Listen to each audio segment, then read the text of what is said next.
Good morning friends, welcome back to my another video.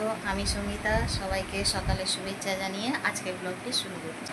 আমার blog যদি তোমাদের ভালো লেগে থাকে তাহলে যারা নতুন বন্ধু আছো তারা সাবস্ক্রাইব করে আমার পাশে থেকো, সাপোর্ট করো। প্রতিদিনের মতো আজকেও সকাল সকাল ভাত বসিয়ে দিয়েছি, আমিও স্নান করে চলে এসেছি। চলো দেখাই কী কী রান্না করছি। এখানে ভাত হচ্ছে, ছেলের টিফিন যাবে স্কুলে। চাউমিন বসিয়ে দিয়েছি, আজকে চাউমিন দেবো। এখানে ঝোলের আনাজ কেটে রেখেছি, ঝোল করব পাতলা করে। আমার হাজব্যান্ড খায় যেহেতু তেল ছাড়া, অল্প একটু তেল দিয়ে আমি ওর ঝোলটা করি।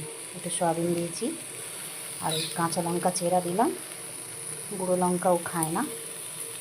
পাতলা পাতলা ঝোল করব। ছেলের টিফিন রেডি, এই চাউমিন। ছেলে এখন কোচিংয়ে গেছে, সকাল 7টা থেকে ছেলের কোচিং থাকে।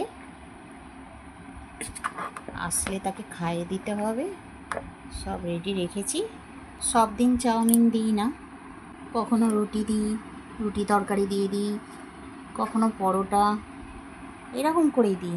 বেশি তেলের জিনিসও তো খাওয়া ভালো নয়, আর বাইরের কোনো রকম প্যাকেটের খাবার আমি পছন্দ করি না ছেলেকে দিতে। বরাবর নিজের হাতে রান্না করেই দিই। এখানে ছেলের ভাত নিয়ে নিয়েছি, এটাকেই চটকে এখন মাখবো। এই যে ছেলে রেডি হচ্ছে, নাও বাবা তাড়াতাড়ি নাও।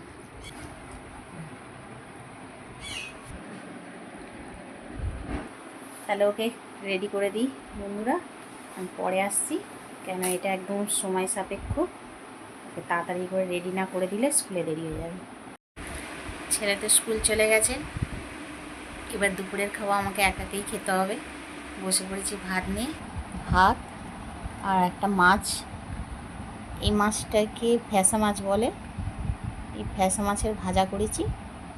আর এই যে ঝোল, সকালে ঝোল তোমাদের দেখিয়েছিলাম সয়াবিন দিয়ে, সেই ঝোল নিয়ে বসে পড়েছি খেতে। শুভ বিকেল বন্ধুরা, আমার ছেলে এইমাত্র চা করে দিল স্কুল থেকে এসে। এই যে সবার জন্য চা করেছে। বন্ধুরা, এতদিন আমি কোনো ব্লগ দিতে পারিনি, তোমরা তো সবই জানো। আমার হাজব্যান্ডের শরীর খারাপের জন্য আমি কোনো ব্লগ দিতে পারিনি। এখন একটু ভালো আছে বলে আমি ব্লগটা দিচ্ছি। তোমরা শুধু আমার পাশে থেকো আর সাপোর্ট করে যাও, যতটা পারবো তোমাদের দেখিয়ে যাব। আজকের ভিডিও যদি তোমাদের ভালো লেগে থাকে, like, comment, share and subscribe করে আমাকে সাপোর্ট করো।